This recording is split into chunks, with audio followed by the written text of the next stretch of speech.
Shalom, blessed saints, nation of Israel, and also shalom, peace and blessings unto the righteous Gentiles.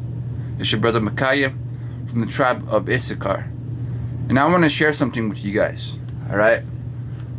As we all know, in the book of Job chapter 9, verse 24, we already know that this world is given into the hands of the wicked, that the wicked are born speaking lies. So I'm going to share something with you guys in the book of Colossians chapter 2 and verse 8. Be aware. That means be cautious. Open your eyes. Be aware lest any man spoil you through philosophy and vain deceit, after the tradition of men, after the rudiments of the world.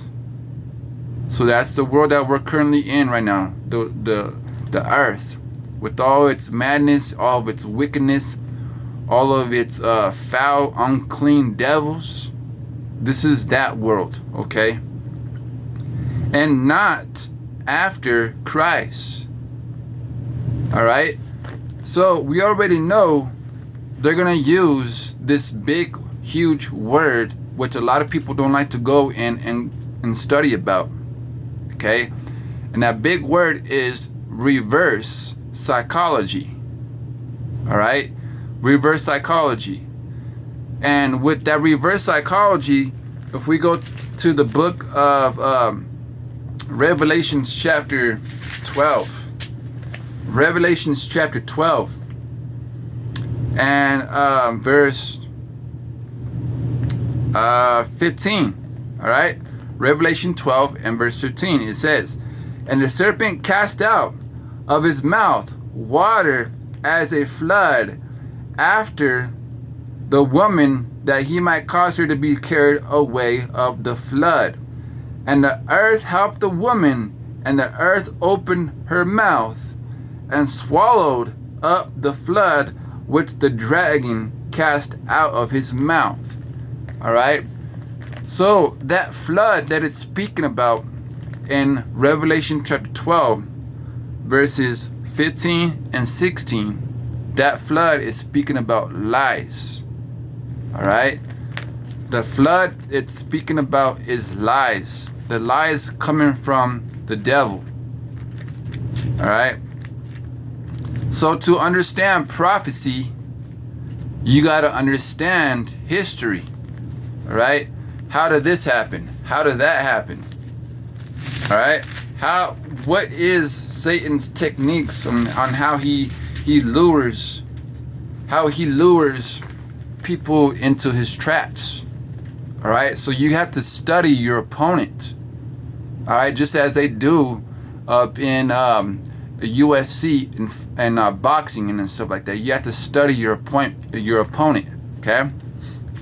So if we go to the book of Matthew chapter 24, all right, and verse 4, it says, and Jesus answered and said unto them, take heed that no man deceive you. Take heed that no man deceive you. All right? So the reason why the man or these people today, they go in and deceiving the whole world, because they're trying to push a dogma in regards to keeping the rest of the population asleep, spiritual asleep. All right? That's why the book of Ezekiel 37, it says, prophesy on these bones that they may live. So we're trying to wake people up spiritually so that they can see the the prophecies that are coming to pass. All right? But it says, take heed that no man deceive you, because they have the precepts of men, the traditions of men. All right? And it says, for many shall come in my name, saying, I am Christ, and shall deceive many. Which name out there is using the name of Christ? The majority of the denominations of Christians, Okay? The majority of the denominations of Christians, and then also the Mormons, the Church of Latter-day Saints of Jesus Christ. Okay? Their foundations are not biblical Christians. They're not. They are Constantine Christians, and that's the doctrine that they are pushing today. All right? But if we go over here to Matthew 24,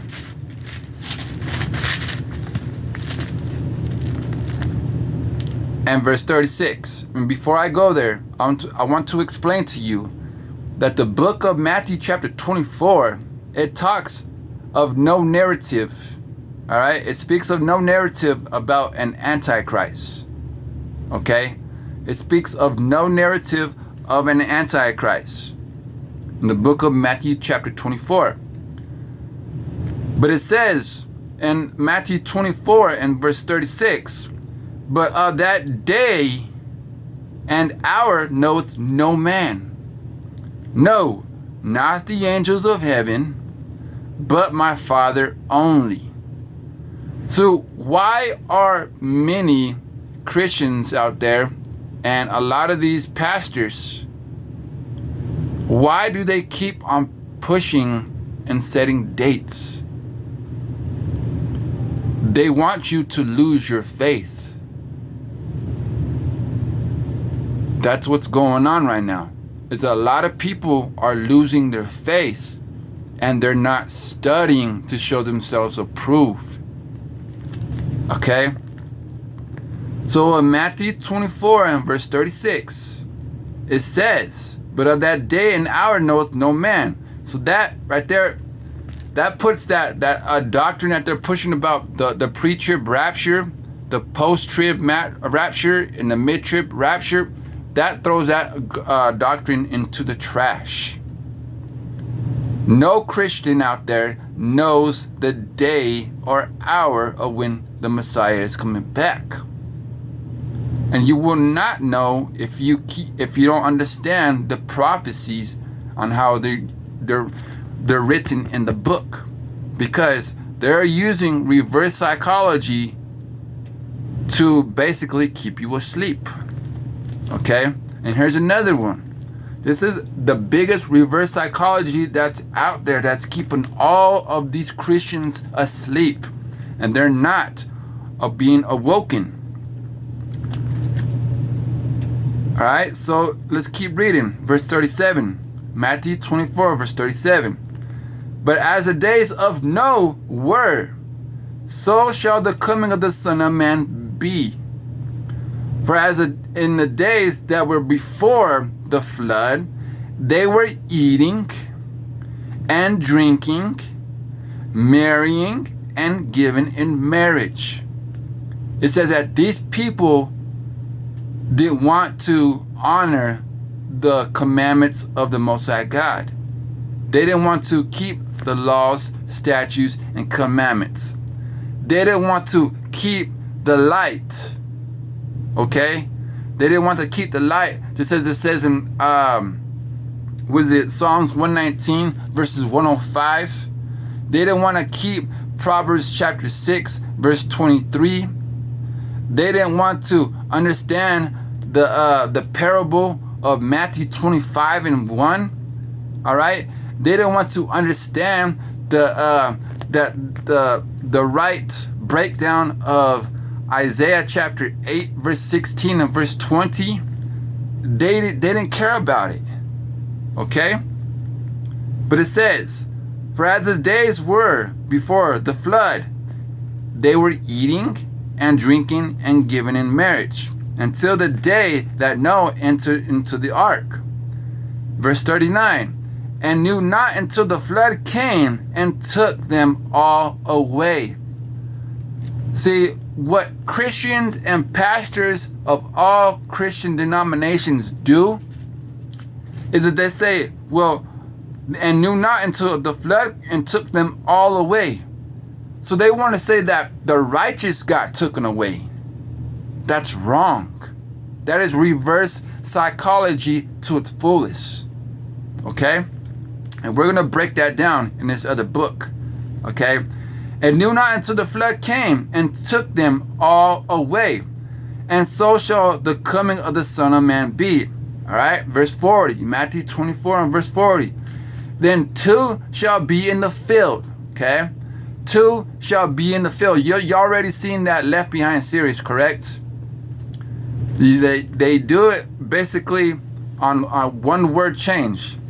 If they can get you with one word change, they can destroy your faith. You will be putting faith in the wrong Messiah, just as the apostles of Paul's letters.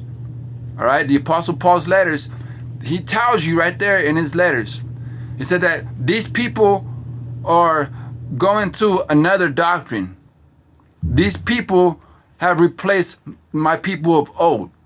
These people are worshiping and honoring another Christ, the Antichrist. Okay? But it says, and then shall these two be in the field. The one shall be taken. All right? They say, oh, that's because they got raptured away. Okay? And the other left. See? The other left. Two women shall be grinding at the mill. The one shall be taken and the other left. See, the Christians want to use that and say, well, the people that got taken are those who got raptured away.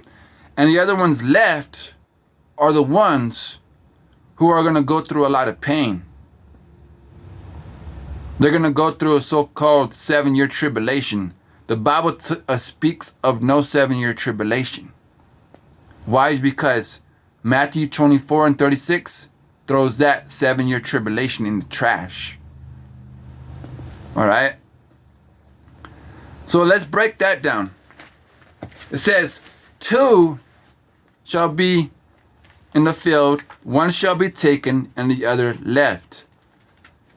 See, a lot of Christians, they do not want to go and read. They just think their pastor is all wisdom and all knowledge. And so, basically, your pastor is just robbing you of your tithes, and you are losing your faith, my dear friend. All right, let's go to the book of 2nd Ezra chapter 13. 2nd Ezra chapter 13, and it reads, Thou hast showed thy servant these wonders. We're in verse 2nd Ezra chapter 13, verse 14, and we're going to read to 25. Thou hast showed thy servant these wonders from the beginning, and thou hast counted me worthy, that thou shouldest receive my prayer. Verse 15. Show me now yet the interpretation of this dream. For I have conceived in my understanding, woe unto them that shall be left in those days. All right. So when you're first reading that, so it's basically saying, okay, well, I don't want to get left behind. That's what it sounds like it's going to play, right? No, let's keep reading. For as I conceived in my understanding, woe unto them that shall be left in those days, and much more woe unto them that are not left behind. Much more woe unto those who are taken. Verse 17. For they that were not left were in heaviness. Okay, this is basically saying those people who supposedly think that a rapture, they're going to be taken into the cloud, that they're going to be left in heaviness because they weren't studying. They're going to be the foolish virgins. Now understand, the things that were laid upon the latter days, which shall happen unto them and to those that are left behind. Therefore are they coming to great perils and many necessities, like as these dreams declare. Verse 20. 2nd Ezra chapter 13, verse 20. Yet it is easier for him that is in danger to come into these things than to pass away as a cloud. What? As a cloud. What? You're going to get raptured into a cloud? What? No, you're not. Yet it is easier for him that is in danger to come into these things than to pass away as a cloud out of the world and not to see the things that happen in the last days. So the scriptures is telling you, for those that want to get raptured away, much woe unto you, because you are not going to see the things in the last days. All right, and it says,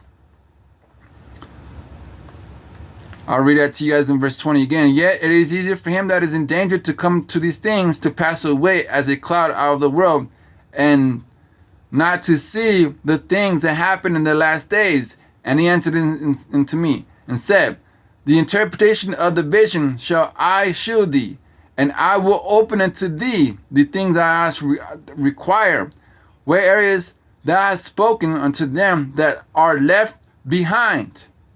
This is the interpretation. He that shall endure the pearl, what? He that shall endure the pains and the trials and tribulations, right? In that time hath kept himself. All right? They that be fallen into danger are such have works and faith toward the Almighty. And I will break that down in just a second.